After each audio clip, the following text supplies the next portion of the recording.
Hey, good night. Good night. We're here again on the Election Express, we the people.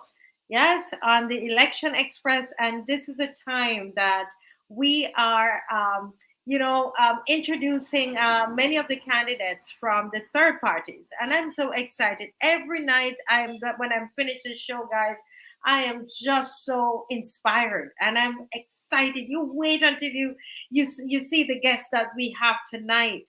It's going to be really, really exciting. No, you're going to have to share because the third parties, they don't get a lot of airplay. All right.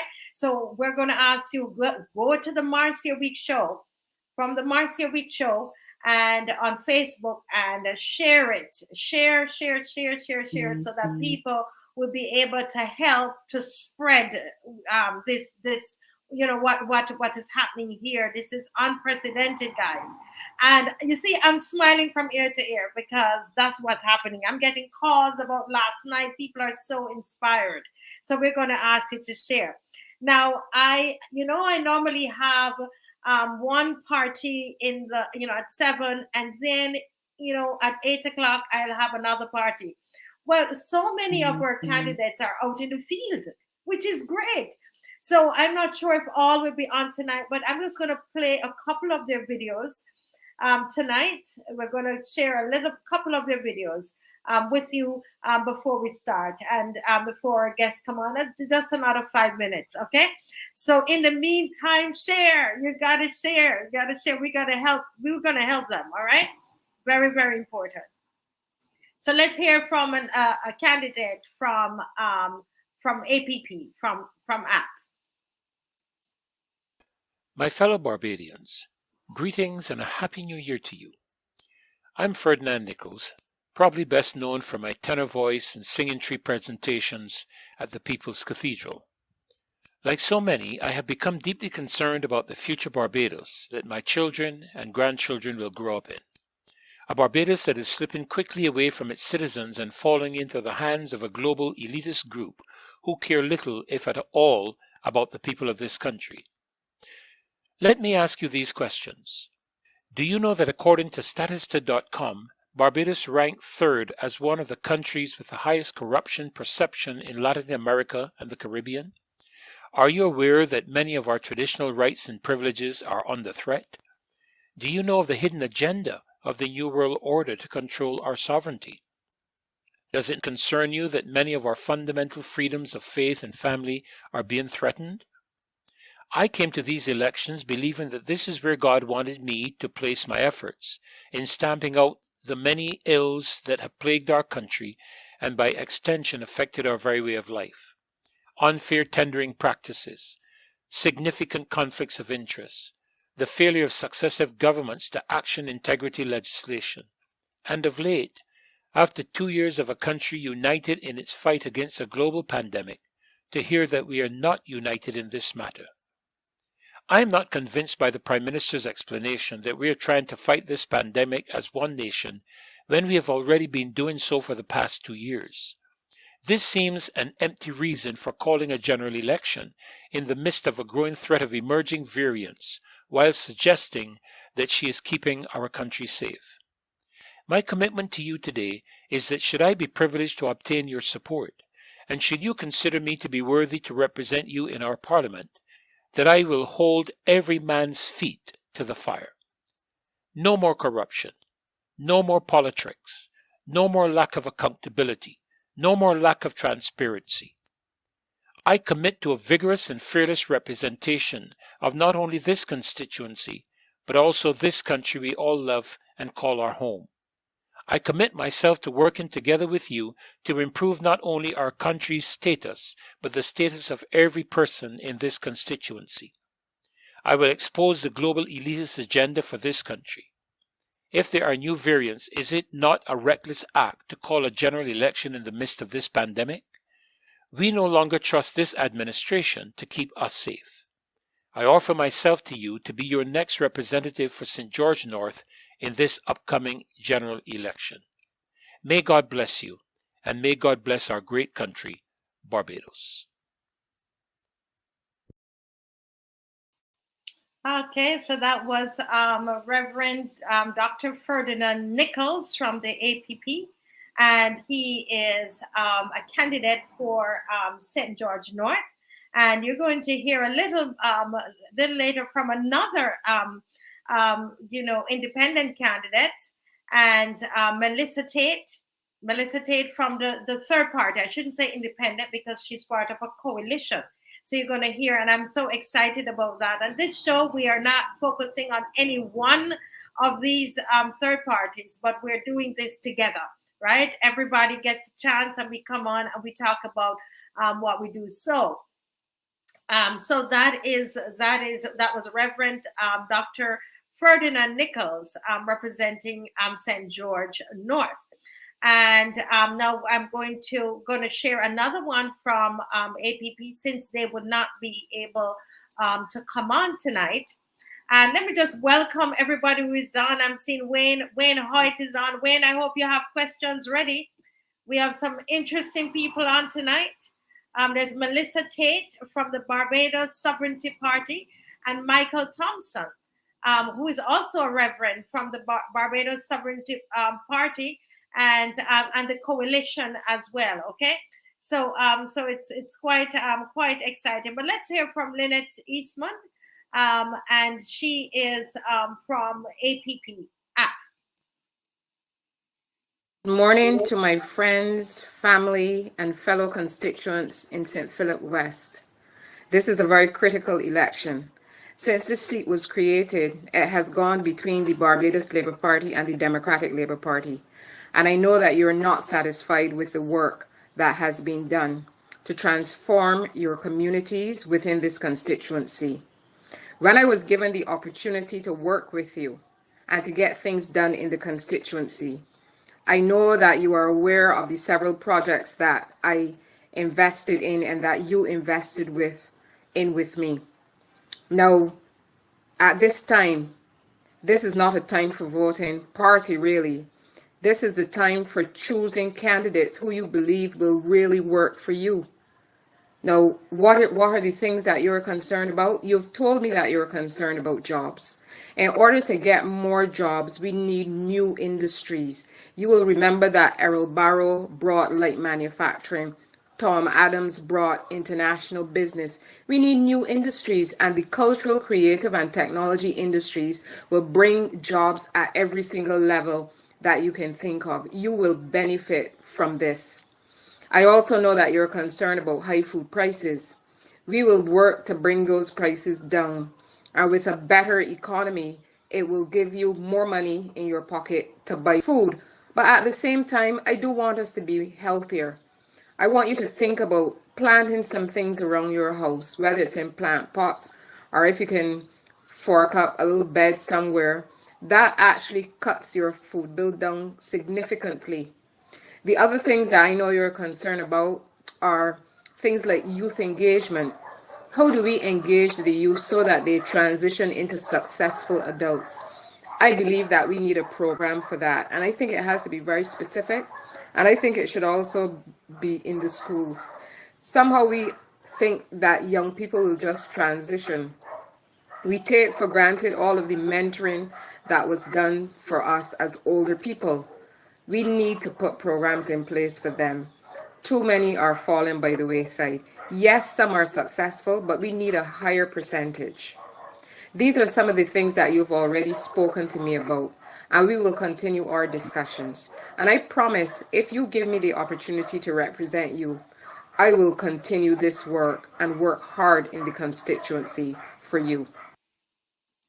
Okay, so that was Lynette Eastman. Lynette Eastman, and she is a candidate for St. Philip West.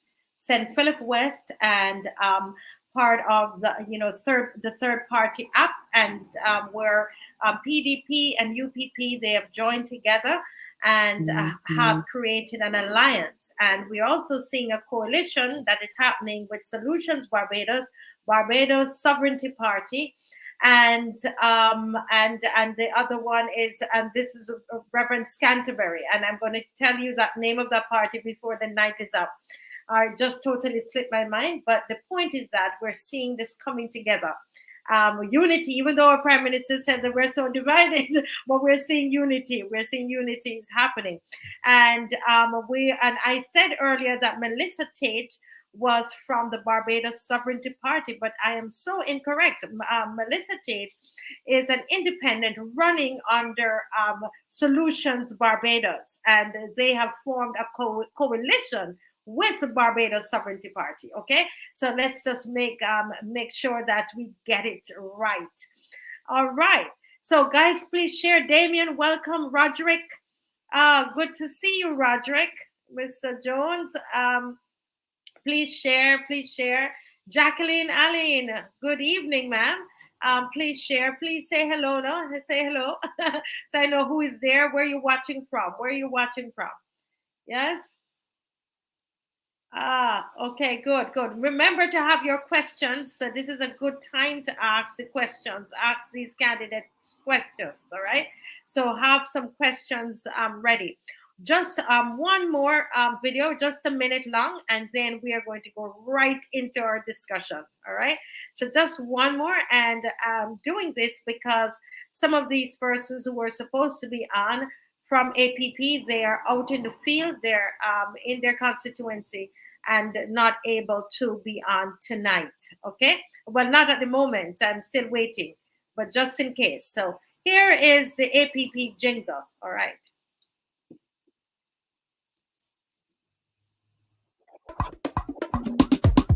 We rocking with the APP, we voting the APP, with Bishop Joseph Atherley, we voting for APP. Yes, we believe, so we unite, together hand in hand we stand up against the fight. Corruption, that's so denied, every agent from the fair and equal rights, integrity, our philosophy, good governance is what we've got to give. We say no more big bad wolf parties. It's time for change, so vote the APP. We rocking with the APP, we voting the APP, with Bishop Joseph Atherley, we voting for APP. We voting for what we know. We know most of them got to go. The heads not down in the sand. We know Atherley is the man. No more one party politics. No more big shots and no more tricks. No more one party politics. No more big shots and no more tricks. We rocking with the AP. The Alliance Party for Progress. We exist for your best Joseph Atherley. We voting for APP. Who we voting for? APP. Who we voting for? APP. Who we voting for? APP. Who we voting for? APP. Who we voting for? APP. Who we voting for? APP. Who we voting for? APP. Who we voting for? APP. All right, so that is the Alliance Party for Progress, and they're going to be featured tomorrow night on our show where they do their presentation of candidates. So please come on, and we're going to do the presentation of candidates, and you can, we're going to have discussion around that. I know Hope Wayne Hoyt is going to be on. I see him here saying, Wayne Hoyt is saying, what is he saying? I agree with Lynette Eastman. Any youth program should start within the school system, not only with school leavers at 16 plus. 2 years into this pandemic, and we're still kicking students out of school at 16. Could part of the youth policy look at making it mandatory for students to attend school to age 18 to allow them that extra tuition and development? And, this is something that we can ask our guests. I'm going to hold the question there, right? I'm going to hold that question there. And as we discuss, remember to share. If you don't share, then listen, we're part of the problem, right? Because we recognize what is happening, that we're not seeing them in mainstream media, in traditional media. And that's why I've taken the time to do this. So I'm going to ask you to share and let people know that we are on. All right. So let me just introduce you, to Melissa Tate, the lovely Melissa Hi. Tate. Hi, good evening, everyone. Good evening, Barbados. Good evening, the constituents of St. George North. And good St. evening George to all North. those in the wider Caribbean that are watching and observing what's going on the ground here in Barbados. Good evening to everyone. Wonderful. Good evening. Welcome. You're most welcome. Welcome to be on. And we have with us your fellow coalition member, Michael Thompson. Michael Thompson. He is from the Barbados Sovereignty Party, representing St. Peter, but he's also part of the coalition. That Melissa, who is part of Solution Barbados, is also part of that, right? Which is lovely. Isn't it great that there's such unity, Michael? Welcome. It is wonderful. Thank you, Marcia. It's a pleasure to be here. Good evening to all Albanians and to Okay, so those in Michael, St. if Peter. you're watching me, if you have the Facebook on, you will have to turn it off. No, I don't have it on. No, I don't okay. have There's Facebook on. somebody who has it on. I don't know if it's Melissa. Then it's going to No, come right. please. No, it's not here. No, I don't think Not so, here. no. Something is going on. Okay, great. Continue, please. Don't know what that is. There's nothing here. Let's see. Nothing here. No, please. Okay. All right. She's So hearing something? yeah, it's gone. I'm not hearing it now. Hmm. That's Okay, no great. Nothing. problem. Yes. So go ahead, Michael. You were speaking. Yes, I was just saying good evening to everyone, especially the constituents of St. Peter. Um, Hard pressed up there. We want to make sure that everything goes right. I'm here. Well, welcome, Michael. Welcome. I had a time to talk with you both earlier, and I'm so excited. I'm so excited about what you all are doing, and the plans that you have, and the kind of people that you are. Melissa, let me start with you first. Melissa, can you tell the Yes, people please. a little bit about Melissa? Who is Melissa? Well, Melissa is firstly a daughter of the soil, a proud Barbadian. I'm a mother. I'm a past Parkinsonian student, proud to be. From I Pakistan. left Parkinson Memorial. Yes, please. I left Parkinson Memorial School in 2000, and I went straight into the Barbados Community College, where I did my associate degree in law, government, and politics.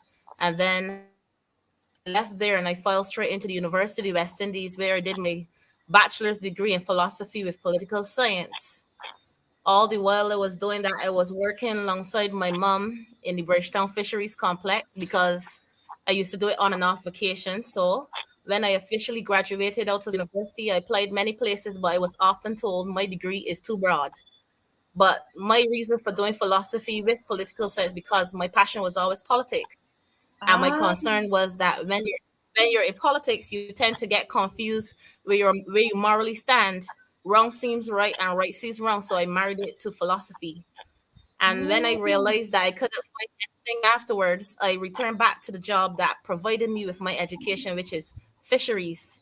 Because my mother's money that she worked while scaling hundreds of flying fish on her feet all day and doing marlin and other stuff paid for my education. So I returned back to fisheries and then I launched my own business, Fish, and More Fish, which operates ah, inside the Paynes Bay Fish Market for location. But in between all that, I I was the leader of the youth arm of the climate pain movement at that time under David Commission. And I was also a liaison officer at Political Science Association while I was at the Barbados Community College. I was briefly on the debating society for at the University of West Indies. And my last installment of any service to the public besides serving them fish was the fact that I sit on the Fisheries Advisory Committee under the Minister of Maritime Affairs and Blue Economy. So my history is entrenched in tradesmanship, artisanship, and everything mixed up in one. Cause I've sold fruits in town, I've sold jewelry, copper jewelry in Swan Street. A lot of those people on Swan Street. I've worked with, so I know the difficulty sometimes how hard it could be sometimes plighting your trade. So I'm a tradesman at heart. I'm a Barbadian at heart. There's everything about the Barbadian society and the fabric of our society that I love, that I'm Wow. interested in, and I believe it was my duty, knowing the journey from just hustling in town, walking around selling perfume oils, studying at the university. When I really sat down and studied within myself, that if it wasn't for the taxpayers' dollars and my mother's hard work, I could have attained a degree. And I told myself that I deserve to give back to my society. I haven't been able to use the knowledge that I learned through my degree programs to better my society. But I decided that this is the year to do so, to throw my hat in the ring and to use that knowledge to make Barbados the country that I want it to be, the country that my children would inherit and be proud to live, and to go back to the past and show Barbadians that some of what we did in the old days could be married to what we do now, married to renewable energy, married to technological advancement, to make Barbados a wholesome place to live once more.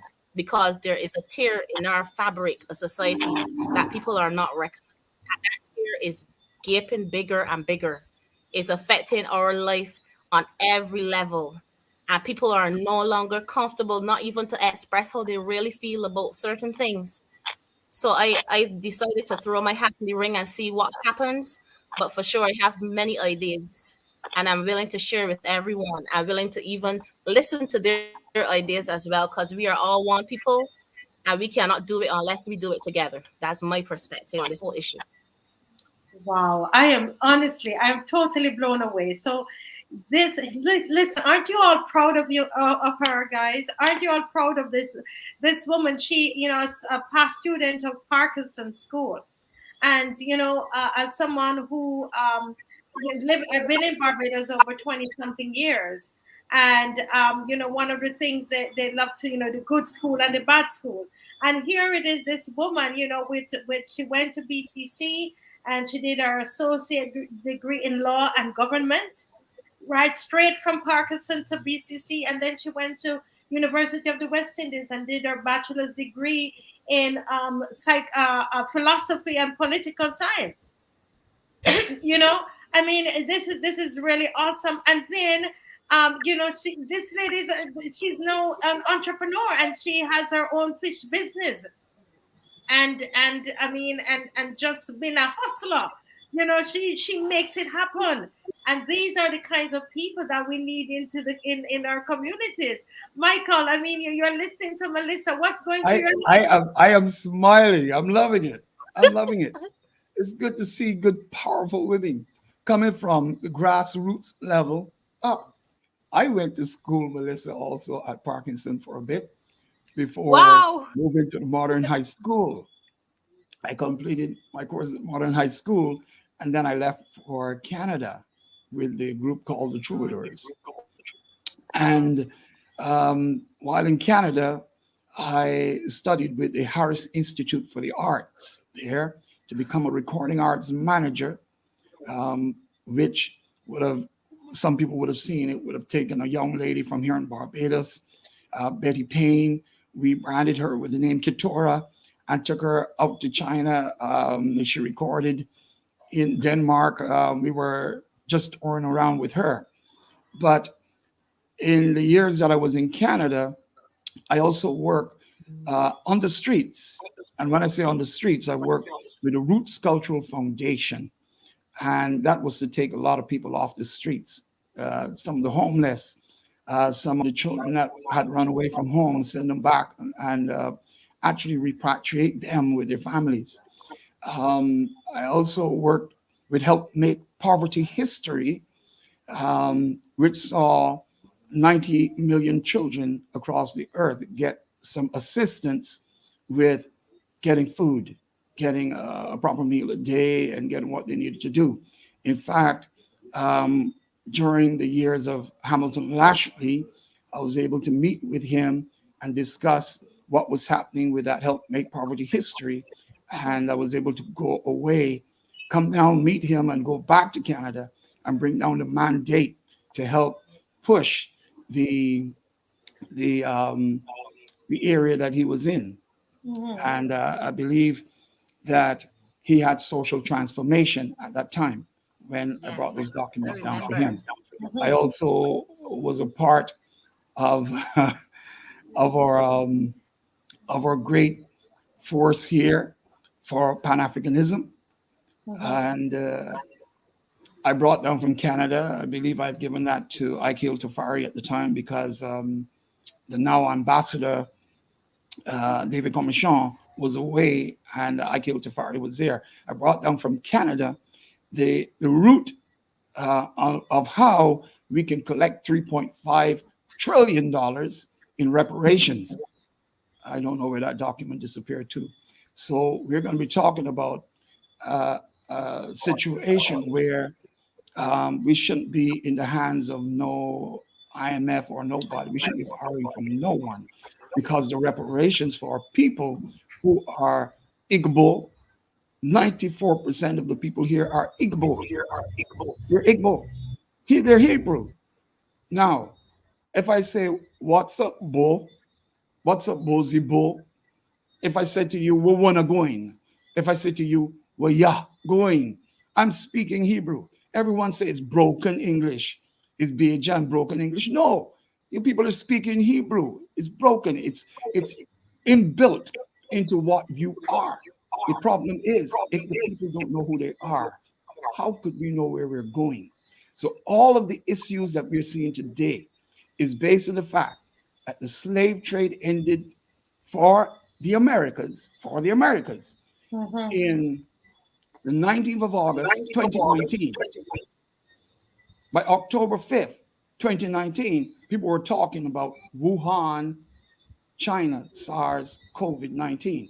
We're talking Hebrew built into those words. Hebrew is built into those words. We'll deal with that Mhm. later. As we But as we Hebrew go is on, built it's into quite those words. interesting. This is Huh? quite interesting, and I suppose I'm eager to hear what you're going to be doing for your constituency because Well, with all for of my this. But constituents, I was living. before you get there, Michael, let me. I want to go back to Melissa. Let me just ask Melissa. I listened intently to you, and I am, as you spoke, I'm trying to put myself in your place. Hi, Ian Rowe, welcome. Hi, please continue to share, guys. You know, you said that you were finished UE and you couldn't find a job, and you decided to go back to what it is that your mom did that helped you to complete, pay for your studies, right? Was that she sold fish, and you decided that you were going to go back. I want to know that process. I mean, weren't you afraid that, like, your people are going to say, oh, she went to UE and she's selling fish and she's selling perfume on the street and selling fruits on street? Well, And well, I'll be honest with you, right? When I first returned to do fish, I've been working in the industry throughout my whole secondary school, every vacation from secondary school and college. So when I did fall back in, it wasn't really necessarily anything big. But mm, where the shift in opinion came is when people walked into the market that knew me. They were like, "What are you doing in here? You shouldn't be in here. You wasting all your education and time in here. You should be in Parliament." Mhm. I'd be like, "Okay, but you know that opportunities like that must be given, right?" But I can't say that I didn't had a taste of it to know what it felt like because I had accompanied him intellectually to the fifth ministerial meeting on the rights of the child while I was 15 years old, representing mm, Parkinson School. So that sparked my love for politics from there. And then I was like, oh, this is what politics is about creating policies to help people live a better life. Well, this got to be for me. And that is what chartered my decision to go and study politics at the college level. So when I mhm, did go into hustling on the streets, selling oils, I did copper jewelry in front of Abbas. He gave me permission. I sat there with all my children because I have a boy and girl twin, and then my second daughter at the time. He told me yes, I could set up there, and I sell there for a good while. And many people that passed didn't know what credentials I had. So it showed feel that the educational system that was envisioned from years ago under Errol Barrow and other administrations, it worked well for us here in Barbados because you could have a person hustling on the streets and not know that that person is well qualified. To be well qualified doesn't mean you have to carry arrogance. It doesn't mean you have to look down on others. You're just like any other Barbadian serving your purpose, which is to contribute to the economy. Mhm. And I was pleased. I was pleased for every experience I had. I enjoyed my time in Swan Street. I enjoy seeing guys getting up and pushing and selling their juices, hustling hard and selling their vegetables. And it gave me a grounding experience. I think it even prepared me for what I want to do right now because it allows me to know that I was in the experience of the same people Mhm. I want to represent. While I went university and I rubbed shoulders with people who are maybe probably middle class or above, and I know that they too have their challenges too. So that's why the decision to represent St. George North wasn't difficult for me. I lived there for the past 5 years in Bridgecourt Terrace, and I was happy to live there. I had originally lived in St. Andrew, but I lose my land and all my family lost their land to land slippage. And then I decided to start renting in St. George, and I was embraced by the people of St. George North. And I come to realize that even though they have a growing middle class there, that they too need help, they too need assistance. Don't mind that they're a growing middle class. And I feel that they're actually on the threat because the way how things are looking right now, our middle class is about to be obliterated. There's not Mm. going to be a middle class thief left in Barbados if we do not charter a new course.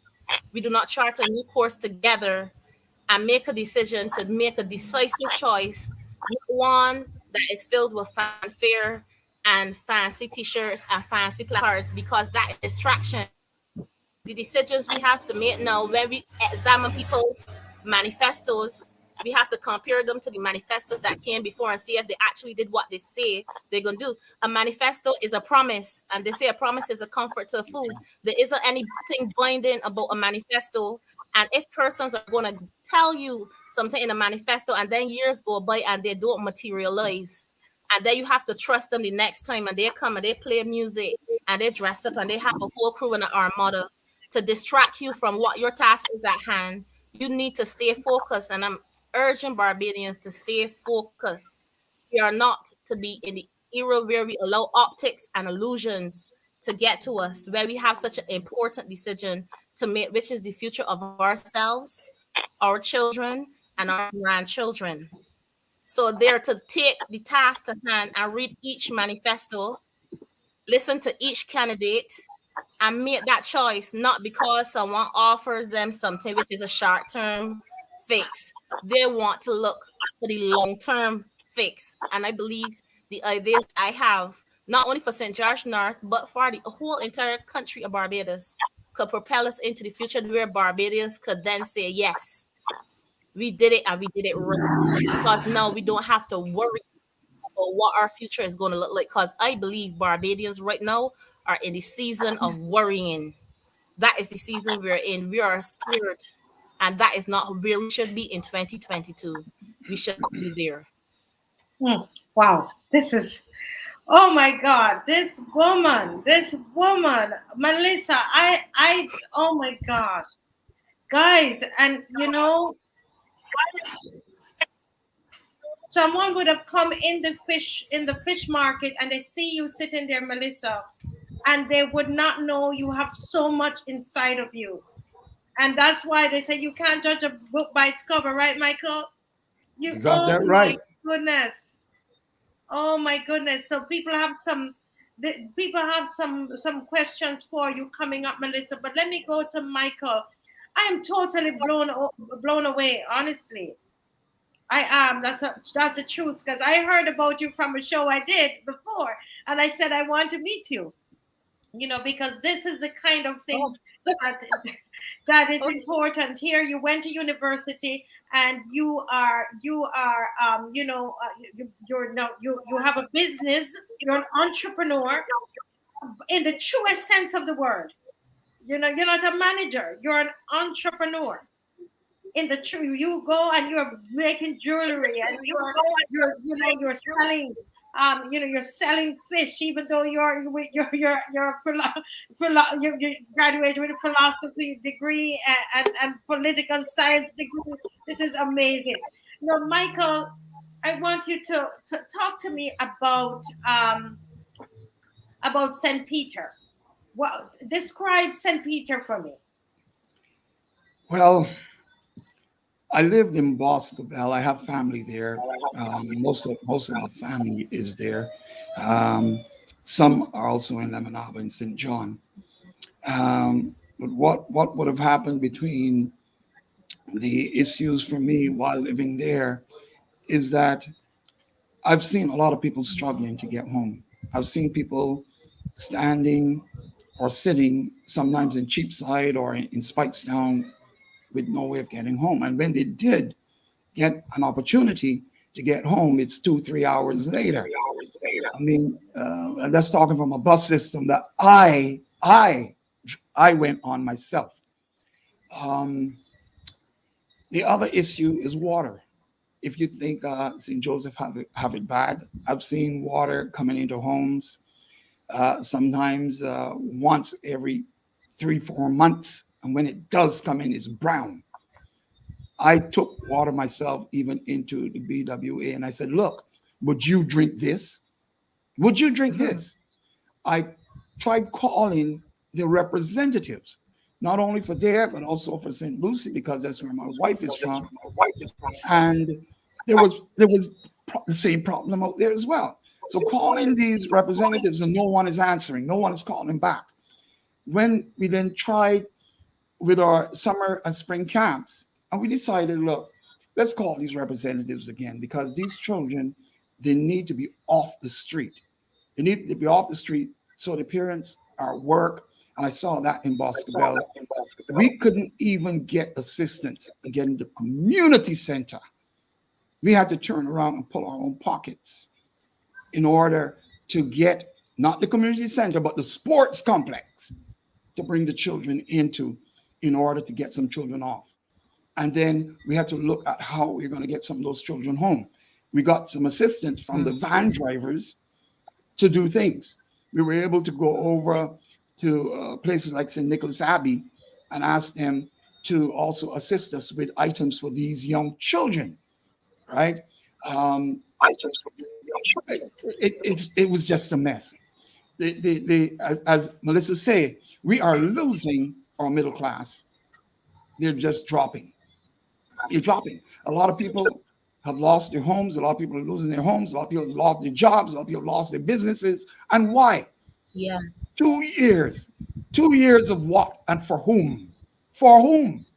If we are going to look at who we are, we're going to see that this for whom is based upon the removal of a complete people, annihilation of a people. That 2.3 billion is 800 million diaspora scattered and another 1.5 billion in Africa, the land they call Africa. Now, last year, in in 2020, not last year, in 2020, August 2020, we had a diaspora conference. We couldn't even get airplay. We couldn't get return airplay. While we had people from all over the planet coming into a conference, Barbados was out of it. Few people in Barbados that knew about that conference were able to come in. But we couldn't get airplay. We couldn't get no media to even speak to the people about who they are and what would have transpired when the two presidents came in, one from Ghana, one from Kenya. We couldn't get that. What is this? Is there something to keep the people from the knowledge about themselves? And why is it?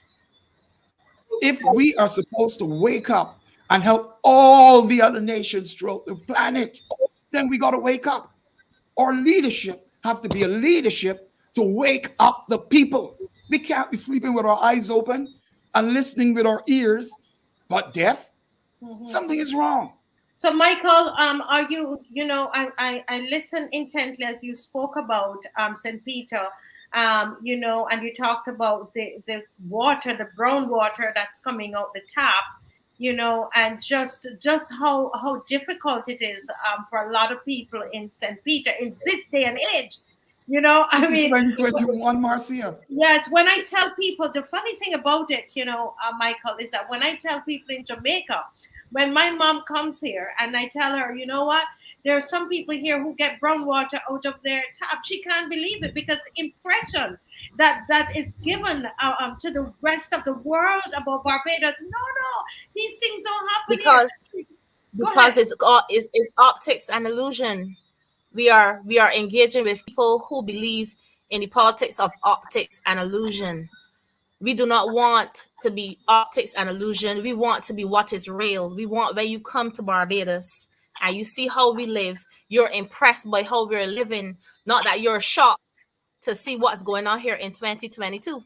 Why should St. Joseph be without water, a part of the island which water flows and falls more than many other areas? And why should we, as the electorate and the population of Barbados, be willing to accept anyone bringing a big tank into our communities to encourage us to use a bucket, to catch a bucket of water or a bottle of water to flush the toilet in our big and upstairs, downstairs house? Why? Ah, That is an Exactly. insult. That is an insult to the electorate, the people that voted for you. You're not choosing to live in their communities, so you do not understand their position.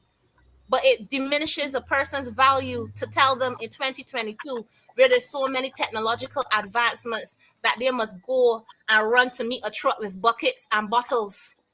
It diminishes their ability to feel that they have accomplished what they needed to accomplish. And it's hurtful. It's hurtful in 2022. We should be way past where we are right now. But we have people who have been riding on the coattails of development that was done in the early stages of Barbados. The pipes that lay underneath the roads in Barbados were laid by earlier administrations that had that vision to put there for people like us to enjoy. The Barber Green and the asphalt that run throughout Barbados was laid in earlier administrations, and they've been neglected so much that there are potholes that could be like swimming pools because they were not upkept by the administrations that came after. The administrations that came after are only practicing a politics of optics and illusions, and we need to remove that view and That's see right. things for what they are, or we are going to live in a reality of Barbados that is nothing that we imagine it should have ever been, and we would be a actual surprise and a laughing stock to other persons within the region and beyond. We are marketed as a luxury island. So if you're marketed as a luxury island with a luxurious tourism product, then you should come and see people living with a good quality standard of living within this 166 square miles. We're a minute size to many other countries, very small economy to many other countries. We should have everything covered here in Barbados, but with neglect, anything is possible, and that is what is going on here. We are in a state where we've been neglected so long that things, the tear in the fabric in our society is finally showing. It's finally showing the level of the continuous neglect and mismanagement for so long, wow. for more than 2 decades. Melissa, I hear your heart, and Michael, I hear your heart.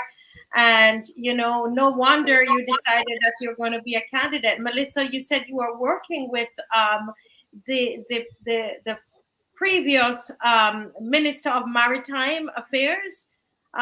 Yes, so you were. So why didn't you run for the BLP? Well, Why did you not? in my position, I am a person that I always wanted to be in the on the other side of the coin. I like to be on the other side of the coin. It gives me a broader perspective. I Hmm. believe I was privileged. I didn't only work with him, but when I worked under Hamilton Lashley and I met with him on the ministerial meeting, he was also with the BLP. You understand me? But I Hmm. believe that over the time, when I analyze these organizations, they have had great ideas that have benefited Barbadians. Because for me to not acknowledge that, I will be a hypocrite to myself. But I That's right. believe that there's a regurgitation of the same ideas because Hmm. of the history of these people being together, that Hmm. they have not been given the chance to diversify their ideas and their approach to governance. Now, why I say that is we have administration after administration throwing the majority of their money behind tourism products to the point now that our agricultural sector is under threat. We don't even have the capacity to feed ourselves.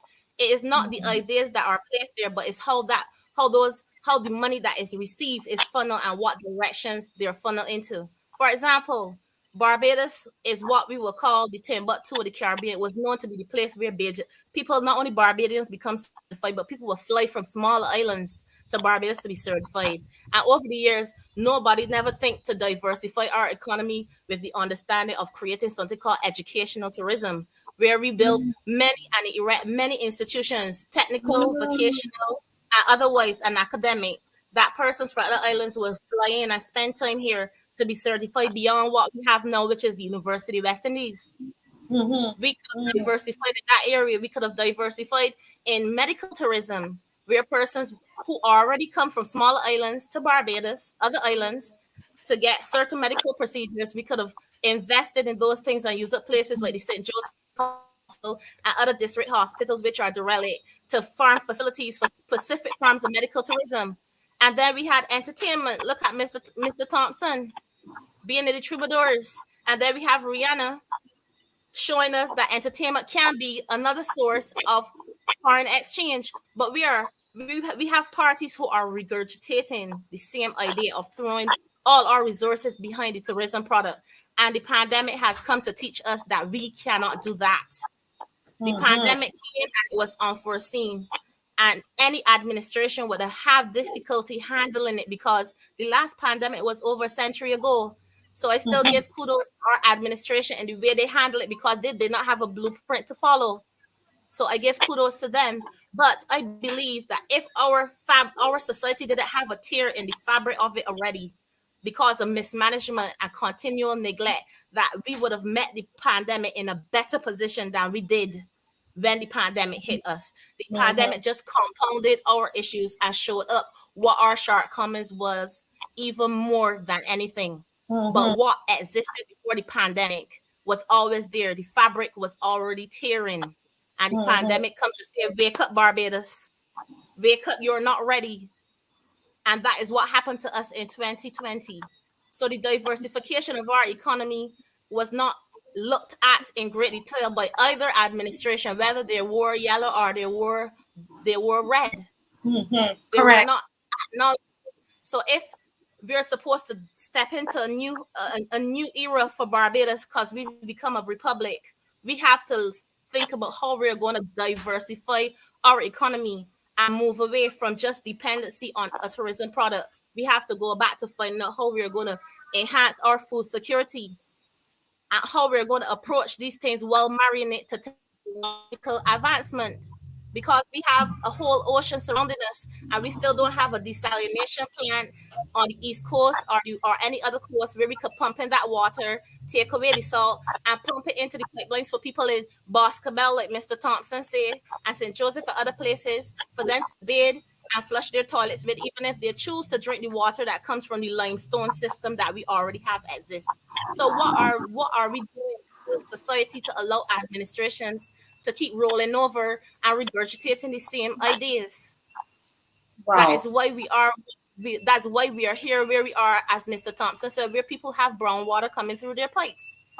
That's why we are here where we are. Well, Mr. Thompson admit that even though he had marvelous ideas to uplift the community, they were not acknowledged, and that is what has led to the tear in our fabric of society. The lack of acknowledgement that there's more than one pathway to success. Wow. Well said. Well said. And I'm telling you guys, these are two of the third party candidates where people try to say, oh, they just got up and decide they want to run, and nobody knows them, and why are they even going to bother? You're going to waste your $250. And no, as we present them to you, you're getting a sense of who they are. You're feeling their heart. You're feeling their passion. You understand what their drive is, what the motivation is. And I'm challenging everybody who's on tonight and you're watching to come on, guys, take a second look at the third party candidates. Take a second look. Don't be, I you know what? I've been this all my life. I've been a B, I've been a D, I've been whatever all my life. Come on, guys, change up the thing a bit. Change it up a bit, and put some thought into what we're doing. Sit down, read the manifesto. That's what the young lady's saying, what Melissa, who is the candidate for St. George North, that's what she's saying. Look at the manifesto. Michael is saying, look at the track record of what has happened before. Well, not only that, Marcia. Um, Melissa just touched on something that I didn't want to speak about until Monday evening when we have a press conference, because we're going to have a press conference with all the coalition parties, and we're looking at doing that on Monday evening, hopefully Wow. about 6, 7 o'clock, to have all the candidates meet the press at Zion House. Now, I didn't speak a lot about Zion House and what Zion House was about and why it's sitting there. Zion House is sitting there because it was given by Imam Abel Beckles, who was a black Jew, and her work and thoughts went out to Sir Errol Walton Barrow all the way back in the 1960s before he became the father of independence. And by 1970, under his auspices, Zion House of Israel Temple was established. And it was established primarily for our people. All right. Now, what Melissa mentioned in lieu of the St. Joseph Hospital, we had an entire plan. Philip and I, we sat with a number of people. With we sat with people from Cuba. We sat with the ambassador from Cuba. We sat with other people for investment, and we did go to two governments to put that hospital back in place. Philip, with all the plans, with everything for the young, the old, the entire centers that were supposed to be set up, they just got shelved. We don't know if they're going to go back to it ever, but I believe the North deserves a hospital. We deserve that in the North. You gotta move people from St. Lucie and St. Peter and St. Andrew to get them to QEH before they get to Yes, St. James or St. George. They're dead. They're it's dead. true. You got to face reality. So, what are we putting people there as servants for if they're not serving? The Bible talks about Israel, the people of Israel, which we are, as being servants to God and his witnesses. So I'm here to witness and serve at the same time because the people need that help. Now, to put that St. Joseph Hospital there and to build it, not under nobody else building it, but the Barbadians. Give the Barbadian contractors, give the people of St. Lucie and St. Peter and St. Andrew and those areas an opportunity to come out and work on a project for themselves, a major project. It's true. Give it to them. All the money that's being spent is being brought in and going back out. Or when the project is finished, it's going to be owned if you can't pay it by the people you bring in to build it. We don't have to deal with those politics. We don't really need them. No one does. Remember Joseph? Let's tell you about Joseph. Maybe people should check the Joseph Project in the Bible and see where it took us and what it did for us in the end. Had he not made it, we won't be here. We won't be here. None of us, even the ones that's talking, whatever they're talking up their face, we won't be here. But we're here. We're here because someone else paid a price to make sure we got here. Marcus Garvey, Martin Luther King, Malcolm X. We can go down the line of all those guys in Africa that was taken out. Why are we playing games at this time? It's time for us to sit down as a people and bring every one of the other nations to the table and let there be a reason to one God, because he's going to put his hands in. I don't think anybody, including the Hebrews, no matter what you are, you could be an atheist. I don't think you want to see the second hand coming in, because what is written there It's total annihilation of everything. What is written there? If we go, everything goes. So it's time for people to understand there should be no agenda. So we're going to speak to the people with the agenda. You're fools. There will be no agenda. There ain't going to be a winner. Everybody will lose because it is already written. If we go, everything goes. Everything goes. So, thank you so much. Thank you so much, Mr. Thompson. There's a question here from Melissa. Because we want to, we have the ideas, at a high level.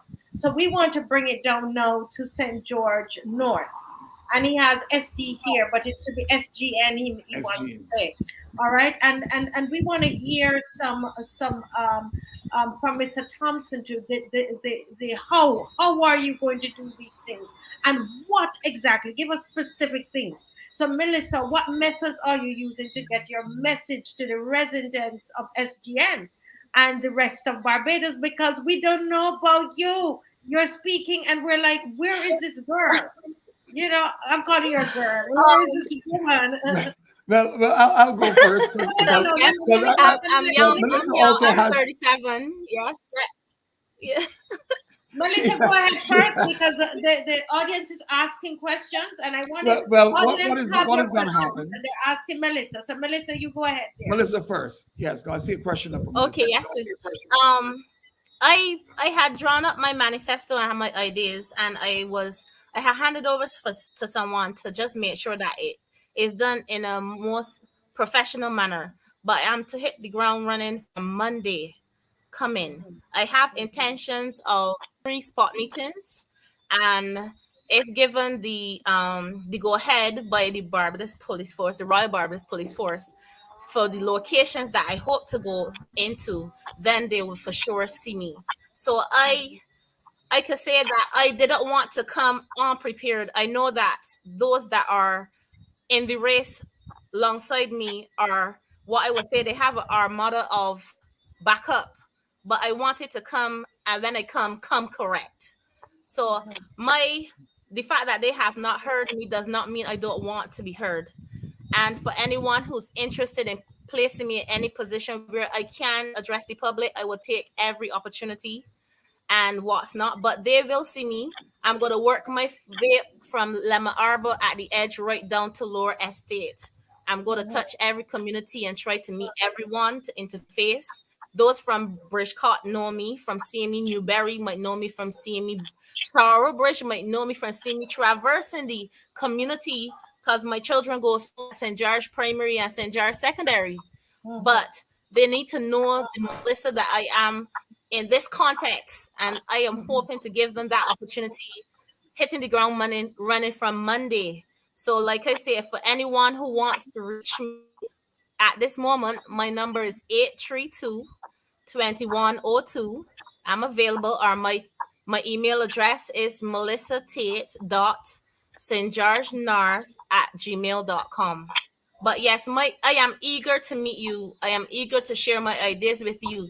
I have ideas of community development. I have ideas for the creation of an art theater and a musical theater, because people need to recognize that there are a lot of young people in Barbados who are musically talented, and we could use music as a part of another form of diversifying our economy.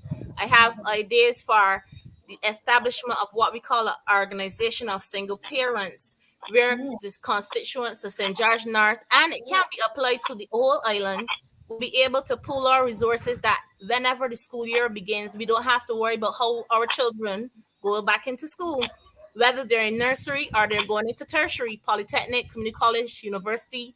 We will have a fund there that will allow them to be prepared for school. I have the establishment of the disaster risk management, where we pool our resources as a community, that if there is a strong wind and it blows and we're affected, that we would tap into the artisans that exist in the constituency first to do any repairs that need to be done, so that money will continue to circulate within our community. So when I meet you, St. George North, I need your names, I need your numbers, I need to know your profession. If you're a carpenter, if you're a mason, so that when disaster hits, we don't have to call in or wait on anyone to help us. We could call in our people, tap into our fund, and circulate that money within our constituency. So I'm about empowering people. I'm about giving people opportunities to step out and do things that they thought they could not do. Allowing young people to continue their education and their parents don't have to worry that they can't afford to give them the tuition to go into college or university. Give the chance for young people to explore the arts once more because why? Beijing bus stop for me when I was young was a big thing. I'd love to see that. And there's no place for young people to go and do those things anymore. Just like Mr. Thompson, he was in a band when he was young. My mom told me in the 70s, Barbados was riddled with many bands, different names, playing spooge and other forms of artistry. And then we in St. George North, we need to recognize that we also need to beautify our parish. Where there's bush, we could plant food and vegetation so that St. George could be the basket, the food basket of Barbados once more. There are many ideas I have for the people of St. George North, but I want to meet them so they could give me their ideas as well because they dwell in that community and it's their community and they should have a say in what they want to see for their community. So yes, St. George North, I can't wait to meet you. I can't wait for you to meet me. And that's my position on that's some of my initiatives that I hope to implement when given the opportunity to be their MP in St. George North. Wow. I just love this. I'm loving this whole interview here with these wonderful candidates, very competent guys. These are not people who they in their house and and just decide that they're going to run for, not connected to people. This is a woman and a man that's working in the community, helping people already, and it's just part of what they do, serving and want to better Barbados. I'm asking you guys, take a second look at all of them. There's so many third party candidates that this year. Come on, Barbados, let's make a switch.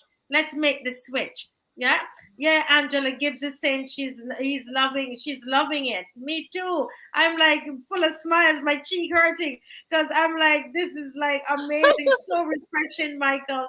And they're saying to Michael and Melissa that Valsia King is saying, Melissa and Michael, that you could use Facebook and other social media platforms and do short videos. That's something you can do. Just take up your phone, Melissa and Michael, and just pick one topic and talk for 2 minutes and put it out. Wayne is saying the same thing because we know that the third party, one of the things that plague you is that you don't have any money. You don't have the money that special interest, giving you money so that when you get in, you do this to them and that for them. So you're running on pure heart. You have a big heart, and a big vision. So Wayne Hoyt is saying Michael and Miss Melissa can work hand in hand on cultural and community policies. Yeah. And Valsia King again saying impossible to reach the masses by January 18th. Social media would reach more people, right? So they're giving you ideas as well, guys. Okay. Okay, so let me hear from I'm Michael. very thankful. Okay. Yeah, we do have social media in our plans. As I said, we're looking at Monday to bring all the parties, the coalition, to meet the press and to give some views to the people of Barbados. And that's for the coalition group of the New Kingdom Alliance, Solutions Barbados, the Bajan Free Party, and our own Barbados Sovereignty Party. In order for us to give back the people their sovereign rights, we need to have their votes. They're only going to get back their sovereign right because right now all the rights are being taken away. If people really look closely, their rights have been taken away. Your political rights, your civil rights, your OAS rights, your human rights. We don't have to talk about the other rights that is sitting on the table if people want to use it. But all of these things are being taken away. So you find people are living in fear. When God said, have no fear, have no fear. So on that note, there is a question here. Yes. And like for me, this is something that I want to know the third party what they believe about What are their view on mandatory vaccinations? I want to know that. What are their plans on the primary and secondary educational system in Barbados? Right? And someone says, Deborah Butler is saying it needs a serious revamp. So you can either take, you one or two, because we're just having, we have another, I'll give you another another, because Fallon Best is here. And so I'm going to give you guys another 5 minutes, okay? So what is needed, to be clear, from the third parties is their view on mandatory vaccinations. Who's going to take that question? That's one that I would leave Well, I don't mind until answering it. we get there. I'll leave that until I don't mind we answering get that there. question. Okay. Okay, go ahead. Go ahead. My take on mandatory vaccinations is this. Okay, we always had a system where persons go and get immunized, and they often take up the choice to go and get immunized. There are members of our community who probably never engaged the immunization or the practice of immunization. The Rastafari community, probably Muslim community, and other communities.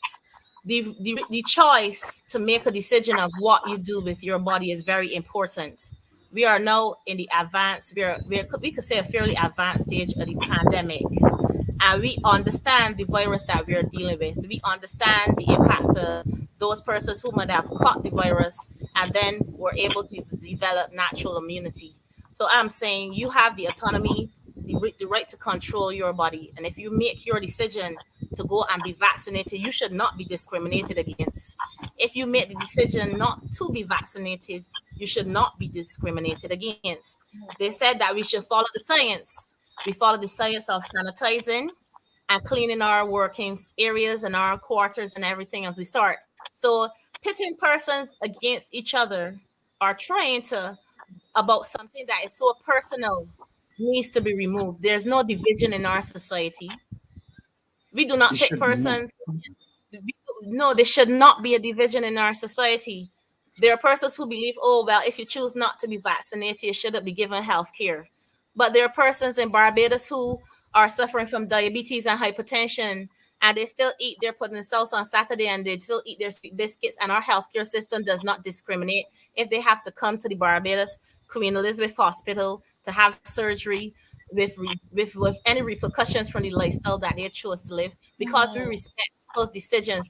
All we need to do as a society is to put the education out there, do sensitize the public. I put the education out there so when a person makes a decision with regards to their body, they're comfortable. That if things go left or right after they made that decision, they will say, look, I weighed my options, I listened to the information given, I followed the science, and I'm comfortable with the decision I made, and this is the outcome. Well, this is the outcome. So I believe pressuring individuals that are adults who have the capacity to make sound decision with a sound mind is ridiculous in 2022. Sensitize the public, let them know what their options are. Some persons didn't want to take AstraZeneca, they wanted to take Pfizer. They waited on Pfizer. There are some who Right. didn't want to take Sinopharm, they waited on Pfizer. And if they have the authority to choose to wait in a pandemic on what they believe was right for them, that means that the general population have the right to wait to choose when to take the vaccine, which is right for them. So I am not against vaccination. I am not against those who are not keen on vaccination. I am really for persons being given the correct amount of information and time to take themselves to make a decisive choice and to respect that choice. So I say Yes. to all those in Barbados, if you're keen on being vaccinated, do your research. Choose the vaccine that you feel is most applicable to your body. Do the research and make your decision, and let no one pressure you into what you should take, when you should take it, or where you should go to receive that shot. Because in the end, it all boils down. This you have one body that God bless you with, one shell to carry that spirit that God bless you with. And in the end, there ain't nobody to bring a replacement. So therefore, you have the responsibility to yourself to take care of yourself. So I say You to know, all Barbadians this nothing to worry about. This is nothing to fuss about. This is nothing to argue about. Mm-hmm. This is nothing for us. You understand? So I encourage persons, make that choice whether to be vaccinated or not, and make that choice of what vaccine they think is best for them. Yeah. You know, the thing about it, this is, I was thinking about this, you know, the other day that this, I think the third parties need to be very clear about this because they're based on, if you check on, you know, the worldometer, that gives you the statistics of how many persons have taken the vaccine in a particular country. In Barbados, contrary to what the prime minister and other people are saying, it's 50, I think 52% of persons in Barbados have gotten two shots. That's facts. Don't mind they're telling you 60 something and they put a whole 10% on it. It's a lie. Okay, so they have the correct statistics is what's on the worldometer. You can go and Google it, right? Now, that means then we have 48% of persons in Barbados who are not for mandatory vaccination. And that is very, very important. That's a voting block. That's a voting block. And there are people that are waiting, and that's why this woman brought up this because none of the other two, we know what they're about, right? Well, Steve Moritz saying it's lower, it's probably a lower percentage. The thing is, it's true. It's true. Yeah, but let me go to Michael because time is going. We have to have you back, Melissa. I'm having a show with just with the women of Solutions Barbados. Okay, so I'm going to have a show with just the women. That's in Solutions. Okay, but let me talk to Michael. Michael, what about question number 2? We want to make sure we answer the question. Question number 2. I've been over the last 2 years assisting my wife, who is running Step Up Academy, which is, you know, it's a homeschooling. And what I found, Deborah Butler, is that the primary and secondary education system is in a definite need for a revamp. Definite, because when you get children who cannot even read or count properly, and they're already 5 and 6 years old, you got a problem. You got a serious problem because they're going from primary school into secondary school. And I've had to tutor children in math. She's teaching English and other languages where the children don't even know simple formulas. Simple formulas that would help them get ahead. Some of them can't write. Some of them can't even write proper sentences. And this is all because the teaching system just moves along. A child is failing, or 2 or 3 children. You got about 30 children in a classroom, and 1 or 2 or 3 of them are failing. And you don't go back to help them. What you do, you just leave them there and you go. That is a menace to society. Yes. You're creating vagrants. You're creating some very angry young people. Angry. And then they turn to everything else because there's nothing else to turn to. And for young women, if they don't have that embodiment, then what do you think they will become? What about the young men? Yeah. Why I believe that any government now should sit down and look at their teachers, look at the value of those teachers, look at the credential of those teachers, and then make decisions who is going to sit to bring the children forward. Now, the children of Israel is who came into captivity, not the parents and not the elders. The parents were burned at the stake in the Spanish Inquisition. The elders were destroyed before the Spanish Inquisition. The children came. The annals in those slave ships start from age 3 to age 20. And this whole thing, with the questions that was just asked, that Melissa just answered, sounds like we're back at the Spanish Inquisition again. But the only thing is they're using a new model.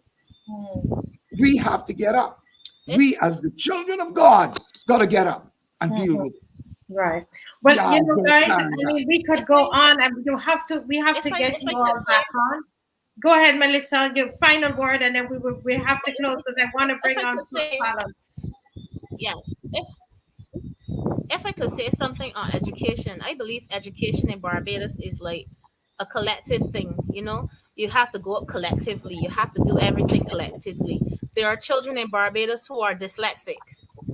There are children in Barbados who have so many different challenges.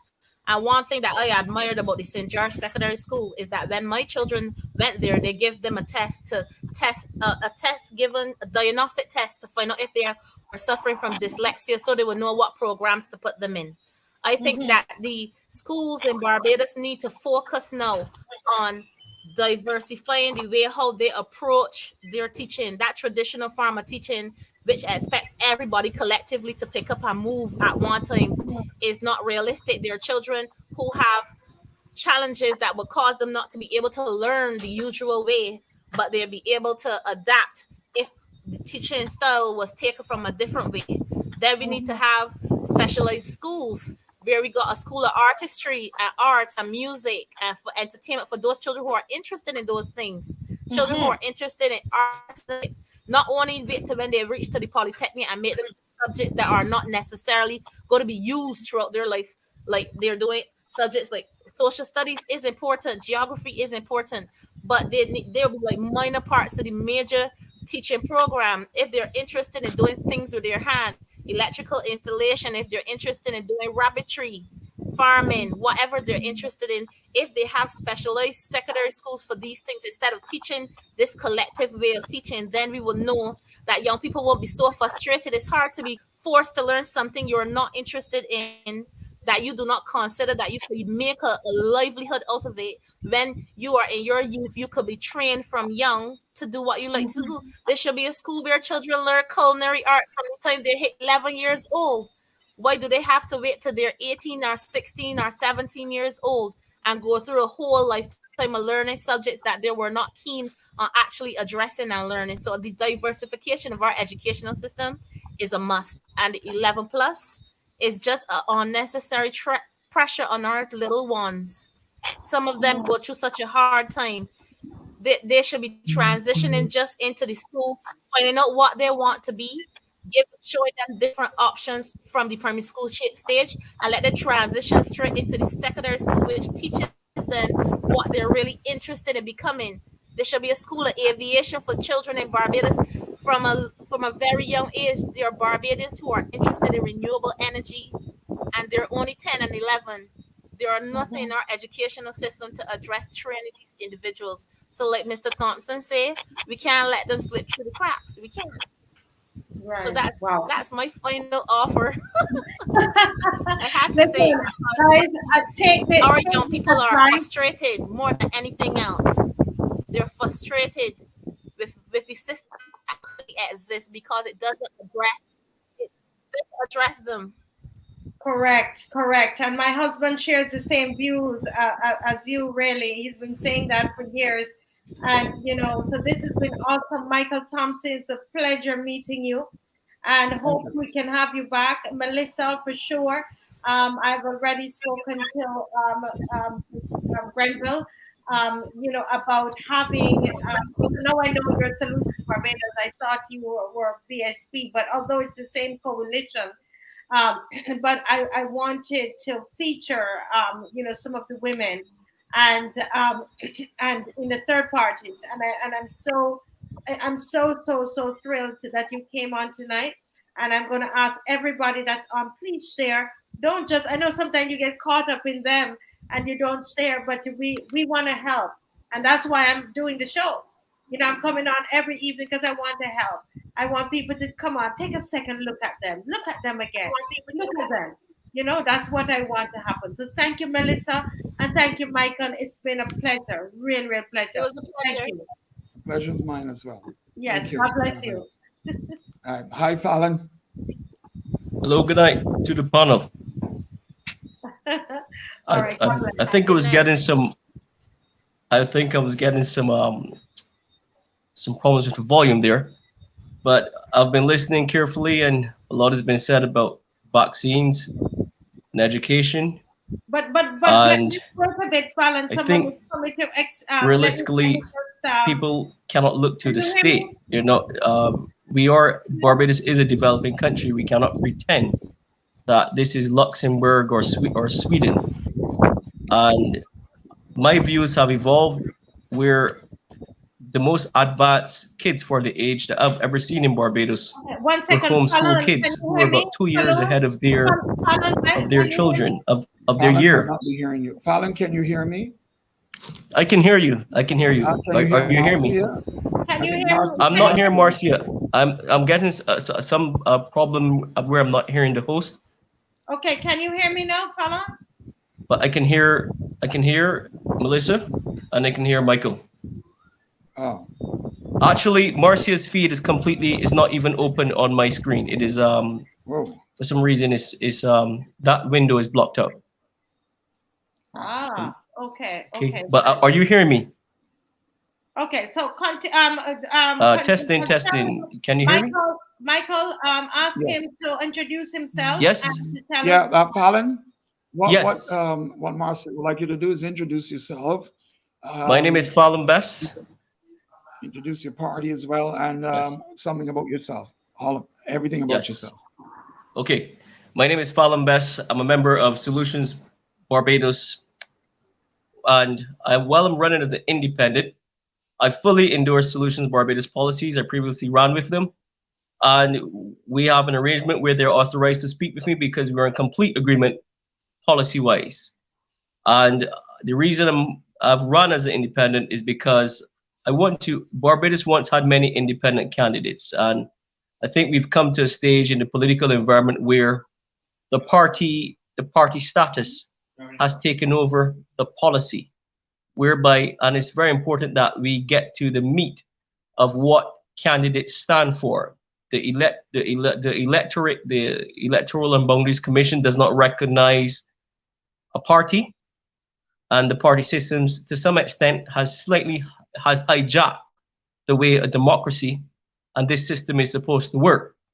So where you're voting on base is someone's wearing a red shirt or a yellow shirt or blue shirt, you're going to miss sometimes some very important details, and that is, what does someone stand for? I could be named, my name could be Michael, it could be A, J, X, Y. The point is, the question remains, what do I stand for? And the electorate is missing this. This is being blown out by the colors of the party system. And some of the core things I stand for related to what you just raised were issues on vaccine. I believe in pro-choice, and that is something that is the subject of great debate outside of Barbados. Not just debate, but legal testing.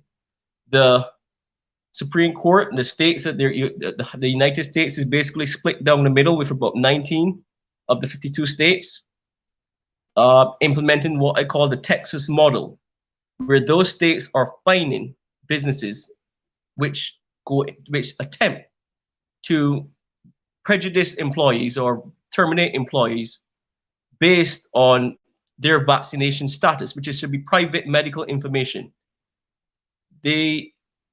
Barbados has taken the current administration has taken a very liberal approach, which is they have stood back while businesses have violated the rights of persons. Well, the nurses, I believe, while they said it's not only about the vaccination policy, but where nurses are being coerced into taking the vaccines. I've known friends who did not want to get vaccinated, but they had a wife and children and a family to support.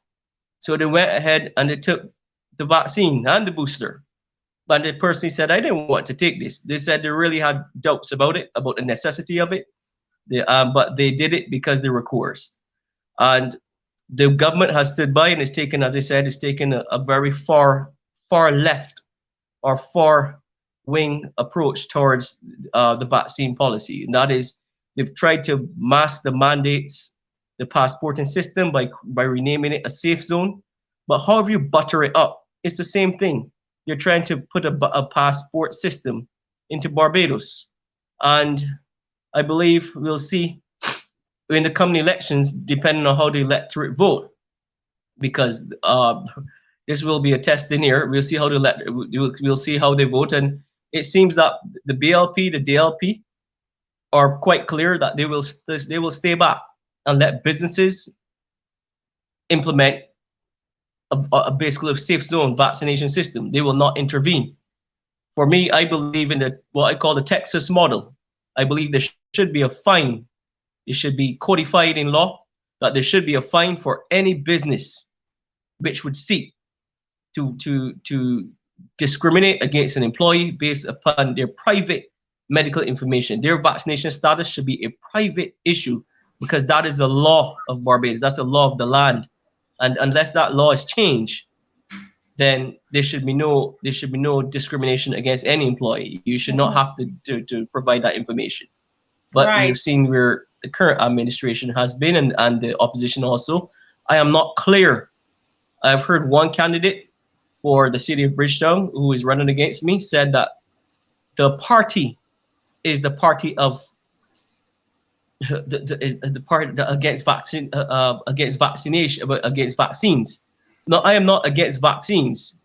I am against it taking away choice and civil constitutional guaranteed rights and natural justice. There are other issues regarding the which is it a vaccine, that, and I wouldn't go into that. Yeah. Here, I'll Can just you leave hear it that me it now, should be Paula? pro-choice. Whatever Paula, you can think hear it me is, now? whether the mRNA is a vaccine, help this me out, issue is Michael. a battle Is it- outside of Barbados, and I think the government's role should just be to create an environment where people's rights are protected, and it's not going to happen unless the government steps in and codifies the law, where they fine businesses, where they implement what I call the Texas model. Yeah, Marcia has On another the statement to education, make. STEM is the Fine. future. Yeah. The Israeli system, which works, they produce a high amount of STEM graduates. They start with workshops from primary level schools. And I almost fell through the cracks. Today I have 2 degrees in economics.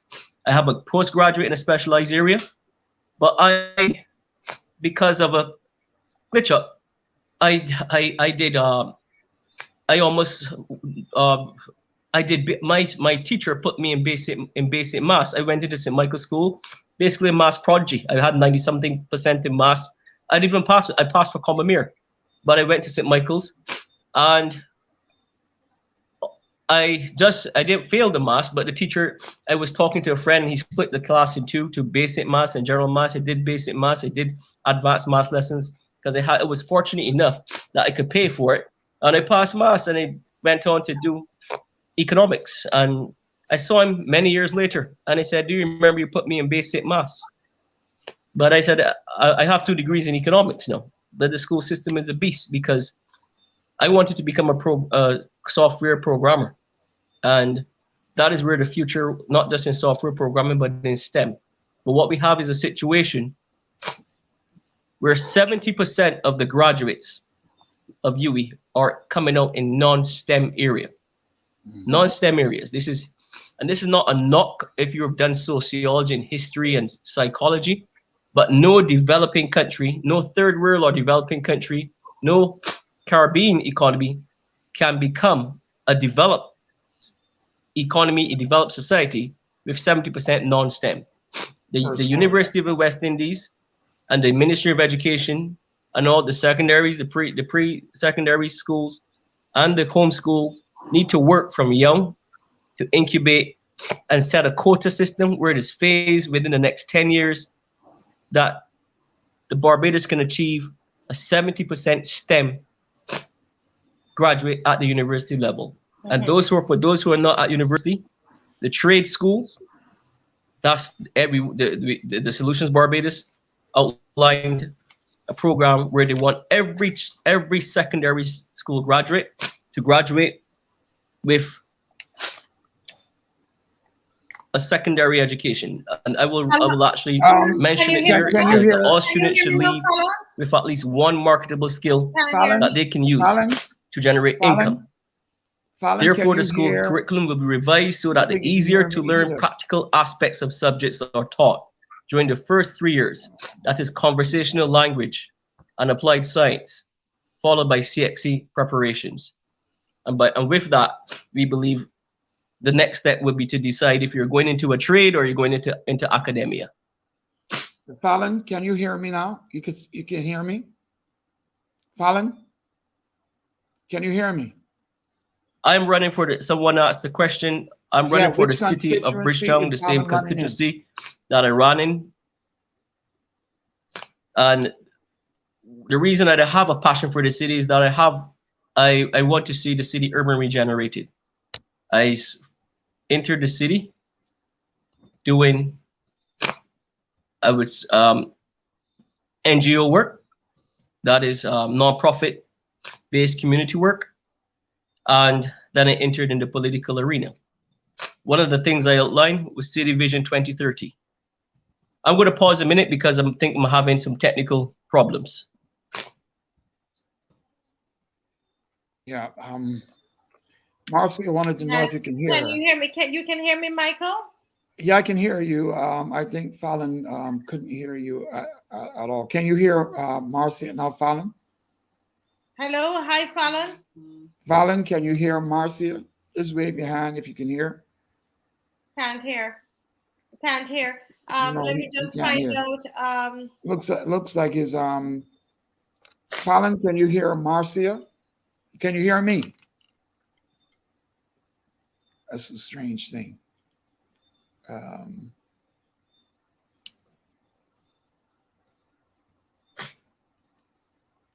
Any more questions from those on Facebook? If you can put them on the screen so that Fallon can see it and answer until Marcia can get back in.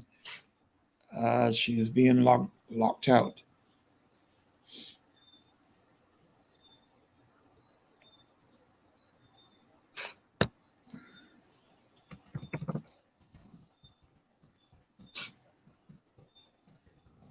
Remain paused until the technical problems are resolved. Yeah.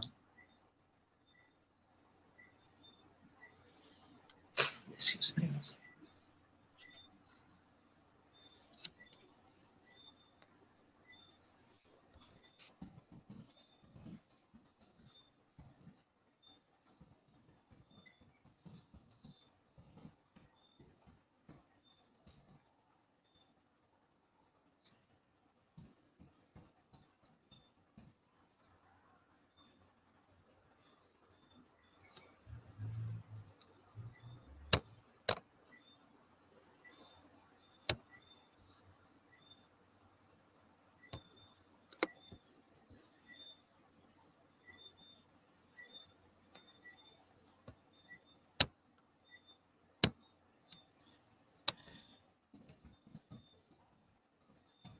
Okay, Michael, there's a question for you on the screen. Can you answer it? And they might be able to hear you.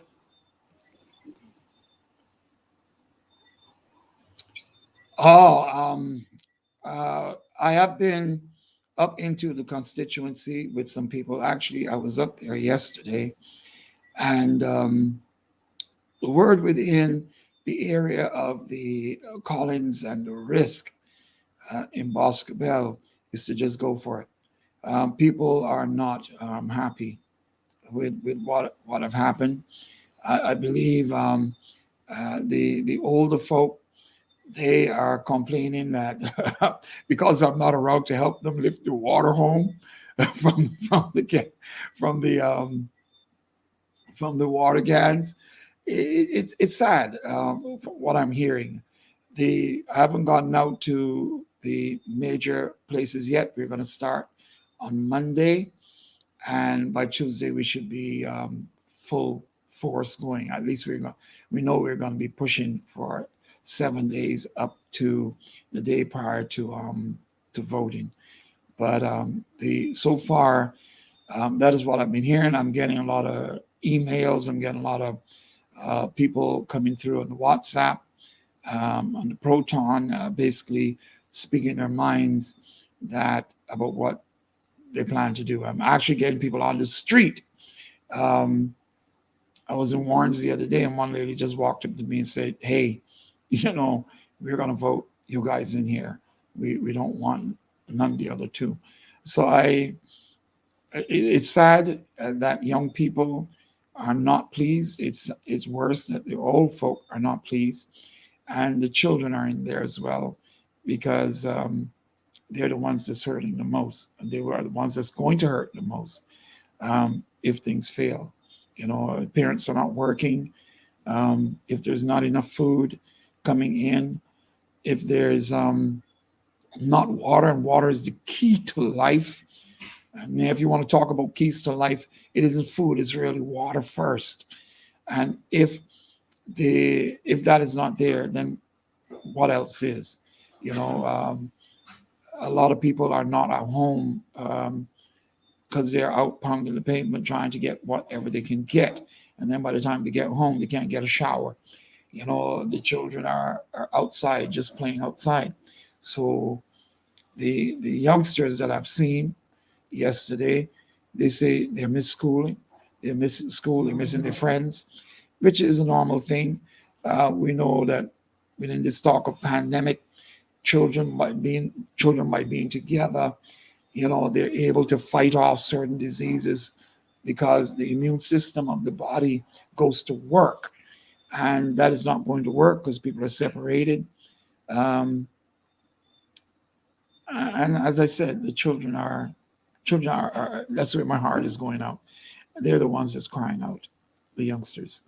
Um, I'm going to go and try to continue to do what I've been doing, going into the community and helping how best I can, and at whatever points I can help. There's nothing more we can do but to help our direct constituents. Listen to them, give them an ear, not stay away from them. Uh, by being there, they already have a sense of of you being a part of them. But when you stay away from them and you don't come around and you wait until the next time you need a vote and you come with some corned beef and biscuits or some throwing some money at them, and then you disappear I am not again. sure if So I can be heard. I can see the chat and the questions yeah, here. Marcy has asked the people on the chat to ask questions. They can post the questions to me so I can ask them to you. She's having difficulties as well with her internet, so Fallon, I guess I'll be here with you to assist her as I do within my community aspect. So one question, your role in your constituency, what can you see yourself doing for the I'll await a people? message from Marcy to see if the technical problems are resolved. Yeah, I to Michael and Fallon.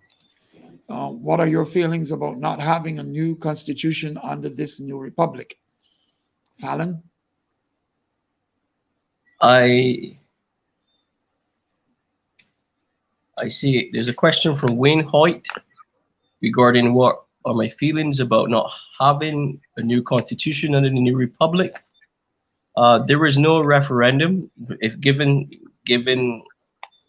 the opportunity by a constituency, I would certainly vote to have a referendum in 3 months. I felt very strongly the only proper good governance protocol was a referendum, and therefore a charter which recognizes um, peculiarly more than one God, and as who we rely on.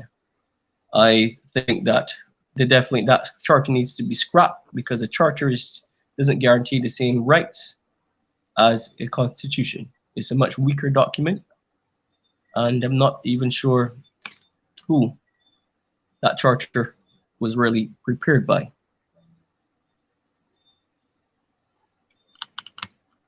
Wayne, do you have any more questions?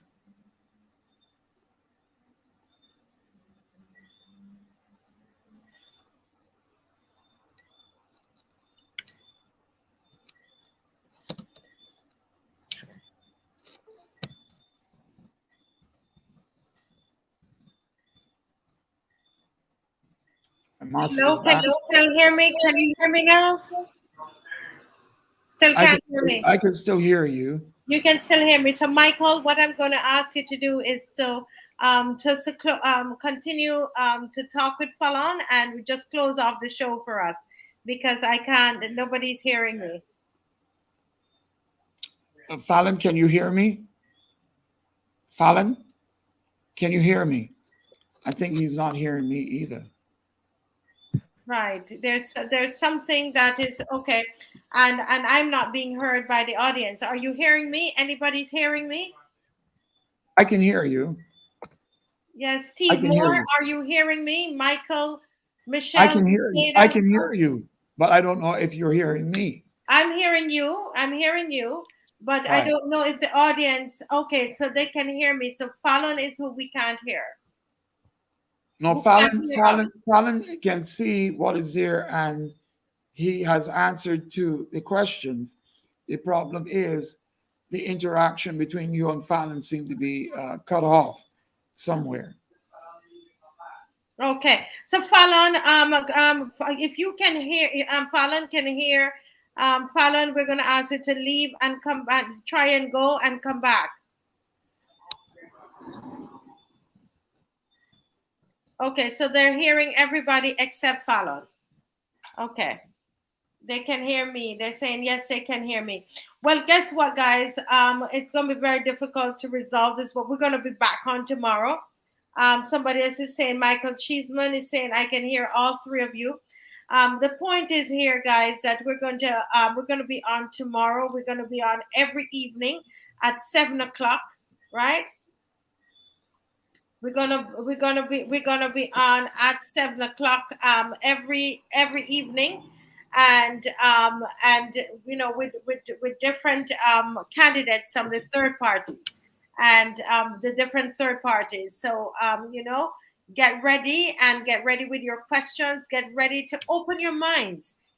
Open your minds to hear from them, because a lot of times we close our minds because we've made up our minds. Some of us, our minds have been made up from us, Michael, since we were children, because we grew up in a BLP house or a DLP house or a this Right. house or a whatever house. And so we just, believe that, hey, this is how the way I'm supposed to vote. For some reason we believe that this is the way that we're to vote, right? And all of that, we're saying to people, take a second look at the third party candidates. Look at the amazing candidates we had on tonight, Michael and Melissa and Fallon. Sorry, we can't hear him very well, but he was saying some really awesome things. And so why should people take a look at you, Michael? Why should they give you the vote in St. Peter? Well, it's time to effect change. It's time to effect change, and that from the time we spoke that out in January of 2019, we saw the change going the other direction. But we need to effect change. We have to put down the old boys club and pick up a people power. Give the people back the power. Let the people speak. Let the people have an opportunity to say what they want to do, and to assist them in getting it done, rather than to be forcing it down their throat. This is what you want? No, this is what I want. It can't be like that. It definitely can't be like that. I don't think that anyone can live under that fear, under that abuse. It becomes abusive. And that form of abuse, it goes back to getting too much licks because you didn't clean the yard, you know, go home boy mentality, or go home girl, get home. Why you up here? Give the people a chance to be heard. Hear them and work with them, work for them, because that's what we're supposed to be doing. If I had to be there, it got to be working for the people. And it doesn't matter whether you're rich, poor, free or bond. Mm-hmm. You know what I mean? But you're big, fat, thin, skinny, whatever they want to call you, whatever you want to be, whatever you want in your life, whatever you perceive yourself to be, is to be able to work with people. So When I was at Michael, I want to ask you though, what are the how you talked about the water, the brown water coming out. You talk about transportation, the bus service to the people in St. Peter. What are the practical ways that you're going to be able to accomplish these things? How are you well, going to well, really we accomplish are we are change? we are build, we are building our manifesto on how we're looking at that. I heard from one of the other parties people who was trying to say to me yesterday that it was an old system from 1973, and I said, wait, this is 2022, and you're telling me an old system from 1973? I said, you're talking a number of governments. Mhm, So why didn't they resolve the issue since 1973? mhm, He said, I can't talk to you, Bull. And he walked away. But he was with another party. mhm, And the common sense of it just left me. It was 1973. You knew about this. Your parties knew about it. And they're just playing around with it. Why didn't they fix it? mhm. Look how much money they were able to spend on the South Coast recently. Right. So Big you're saying package. that your party, you're sitting down and trying to figure out how to fix it. They shouldn't be figuring out how to fix it. They fix another problem within months. Mm-hmm. So the other party got in and the problem was fixed. Whether it was sabotage or whatever it was fixed. Mm-hmm. So why since 1773, the people in the area of St. Peter have not been able to get proper water because there's an old system? What's wrong in digging it up and fixing it? Mm-hmm. It's called get the money, dig it up, and fix it. What about employing the people in the area to help fix the problem? You think that those people don't want proper water coming? They'll go and help Barbados Water Authority, pay them, employ some of the people who want to be employed, Mm-hmm. and let them help fix the problem. I'm sure the people of Barbados, if there were problems to be fixed, would Mm-hmm. put their hands in and help. Mm-hmm. Look at all the bush in areas. I went through St. Joe's the other day, looking at agricultural properties to bring in a project that would not only assist Barbados, but there's an international project for distribution. Mm-hmm. You're talking about a global market. So why is there so much bush? And when you ask about properties, you're hearing all these exorbitant sums. And nowhere is anyone opening up a door and saying, here, let's get rid of this bush. Let's put the people to work. Let's do this. Let's do that. Clean up the place. Give more land back to the people to work, because the food system at $3 billion can go somewhere else. But It can go somewhere else. If people can grow their own food and have sustainability, yes. it cannot be But sustainable Michael, this if you is got all bush. good, these are the good ideas. The problem is, and Adrian Hines is hitting on it here, he says we need to find out from Barbadians their collective view on what political representation means to them.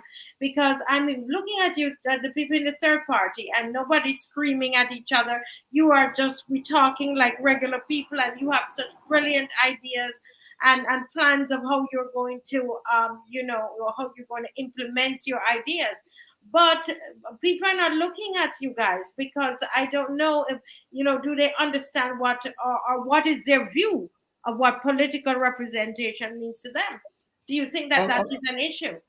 Well, Marcy, a lot of people go with colors and party politics, or one party politics, or two party politics. And some people, um, from what I've heard, well, you're in politics before, you don't know nothing about politics. Wait a minute. None of them were in politics before either. None of them were there. And they had to learn as they go and build and do things that is either good for the people or good for who they want to be good for.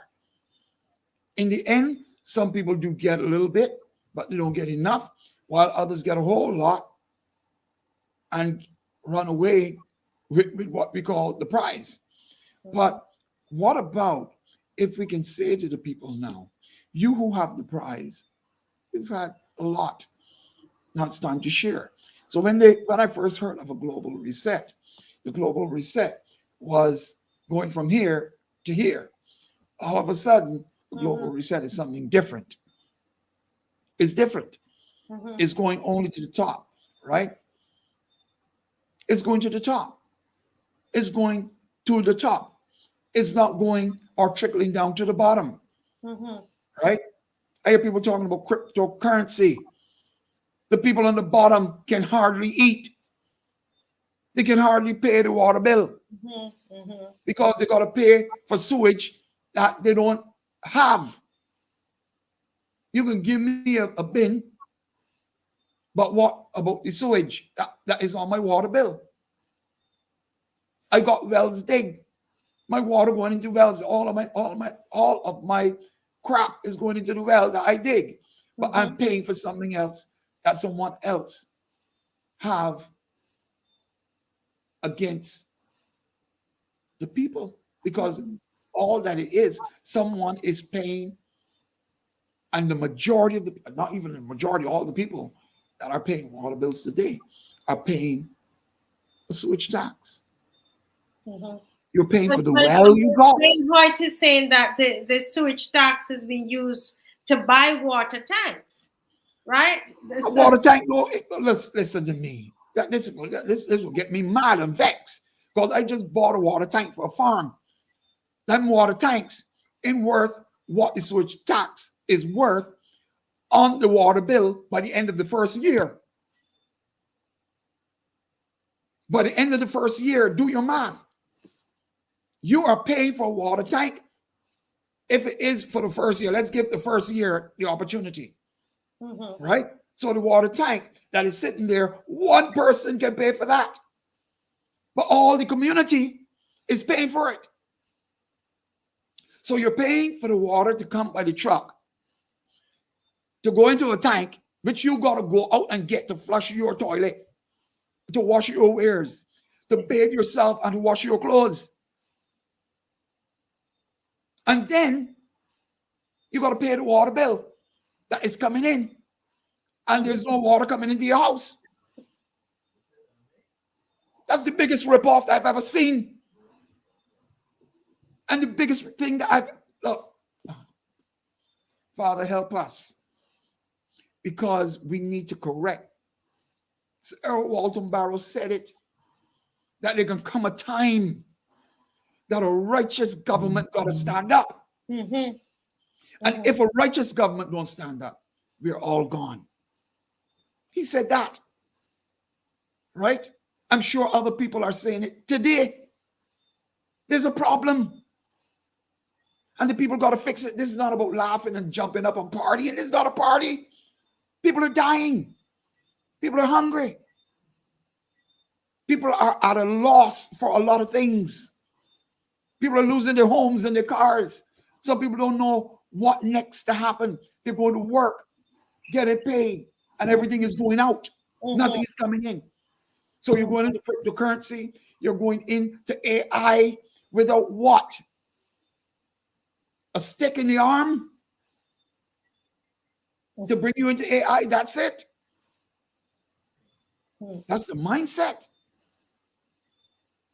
You know, Michael, we have, you know, this is really, I could see how passionate you are about this, and you know, we ought to all be, you know, because I mean, this is 2022, and if you still can't flush your toilet, you know, as one of the people say, Marcia, Jack and Jill went up the hill to fetch a pail of water. Yeah, Jack fell down and broke his head. And Jill came tumbling after. You know, it might as well you have the pit toilet, because you have the fancy toilet inside and you can't flush it. You can't flush it. You go back to the pit toilet. Because the pit toilet work. You go a bit of pit toilet over your well and tell them turn off the water, right? Now you don't have no sewage tax to pay, and you don't have nothing to pay nobody. And let's see what happens with the people that are working at BWA. It will have no BWA no more. If that's the case, you're right. Build a pit toilet over your well and go and do that. Because and go to the standpipe and catch your water. Because there's still standpipes out there. This As, is what these people are pushing the people to. and this is 2022, and I have not heard. 2022. I haven't listened to a lot of their things, but I haven't heard anybody with a plan about this water situation. And yet, still, they want us to run behind them to vote. And we haven't heard it. We haven't heard a solution yet. Well, You know, they better come. let They me better ask you. come with solutions, because that is what the parties are coming with. The parties that have joined themselves Mhm, into this state that we're in, these four parties that have joined, it's about solutions, bringing solutions to the people, finding ways to bring solutions. mhm, mhm, And it doesn't matter whether, as I said, it doesn't matter on which end of the spectrum you are, whether you're rich or poor. Solutions got to come to the table. There got to be a way for the poor to live among the rich and the middle class without being hurt. mhm, In biblical times, in the time set down for our people, what would be considered poor really wasn't poor, mhm, because everyone in the society helped each other. Each one helped one. Each one teach one as well. So it was never there. But when we are taken away from the Tanakh, from the way of life that we were given as a people, yes, we went away from it, and here we ended up in this enslavement. But the enslavement ended. It done. In Barbados, it was 1603 to 2003. If we know Spikestown was established from in 1603. So the 400 years, said Abraham, for Barbados would have been to 2003. So we're now 18 years here in Barbados, out of an enslavement. For the people in the Americas, they are 2 years, because 2019 ended that enslavement. August 19, 2019 ended that enslavement. So they're 2 years, well, a year and a half mhm. out of that enslavement for the Americas. So why are our people still not being told who they are by our leaders? Mhm. Given a mandate to make a choice whether to go back into the land that they call Africa and the continent and establish themselves and build there. Why they're not given the opportunity, if they're going to stay, to have, I mean, they promised the people 40 acres and a mule. And some people don't even have, 3,000 square feet. They can't afford it. Not on the current system. What they're trying to do is build a new system over a broken system. Michael, a minute there, because I think Adrian Hines is saying something here, which is very, very important, and it's too big for me to put it on the screen. But he's saying we're talking about what we're going to do for Barbadians without asking Barbadians what they want. The We have to best ask them chance what of they getting want. Yes. people to vote for you is to echo their wants and needs, as are in your policy initiatives. If I were to get involved in elective politics as a candidate, Adrian is saying, as I canvass, I would tell each resident my view of what representation means to me and invite them to tell me what it means to them. Both opinions have to coexist. I think he's saying coalesce. Yes. And I can't see the rest of it. It's a bit long. But I think, what do you think about that comment? Well, And what he's commenting on is true. Michael, you got to make it in a 2 minutes, okay? Because Yeah. we're going to finish at 8. Yes, what he commented is true and factual, right? That is why I'm here. I would not have come into this if the people didn't want to have that change. You see, they were saying this, they were echoing this, but they could not get the representatives to come to them after they were voted in to deal with it. Or maybe they heard and just refused to deal with it. I don't know, but they didn't deal with it. And where I was working at on ground level, when I was there in Boscobel, I could see, I could feel it. The energy was there coming from the people. The anger was there. That, I mean, they were happy when they voted. They were happy when they saw the sea of whatever it was color. But then when it came down to the nitty gritty, they didn't see nobody no more. They didn't see them no more. So someone came and heard them and said, well, okay, I will come back and do this. Give me. And then when it was given, they didn't come back. So I found myself on the ground working with people that I knew, families and friends and elders and the young children, especially when parents had to go to work and their children was on the street. I said to my wife, I said, look, I know you usually keep this camp in St. Lucie. Let's take the camp over to Boscobel. And what I would do, I would drive the youngsters from St. Lucie over to Boscobel to the camp. That's how we kept the camp. And then I reached out to some of the people that were there so that they can chip in wherever they can to help us get that camp going. I had to, as I said, I had to go to a politician that was not in politics. He was voted completely out in that election. And when I went to him, he didn't even say no to me. He said, Mike, he said, what do you want for the children? I said, you know, we need some snacks, we need some this, we need some that, you know what I mean? Some drinks, some water for these children because the water wasn't good. So we got bottled water from him as well. Right. I went to Moontown and got that. Right. He didn't have to do it because it was not in St. Lucie that we were doing this. We were now doing it in Boscobel, where my people are. And when we went and asked to get some assistance with those parents so that the value, because we had to pull our pockets, as I said, to pay for the complex. We couldn't even get that. So we had to go begging around to get these children in there. And you had a constituency representative who refused to answer the call that was made for help from someone that was willing to help. It wasn't money for me. It wasn't anything in it for us. It was to help these children and to help the people in the community. The old people cannot lift 15 buckets back to their house from a tank. It's easy for someone to get in the big and these are the things that the people in St. Peter, the people in the constituents, they need to hold the politicians accountable. Because as it's saying here, as we're going to close, but Wayne Hoyt is saying the PLP has promised the eradication of pit toilets in 2017, 2018, 2019, 2020, 2021. Right, speeches.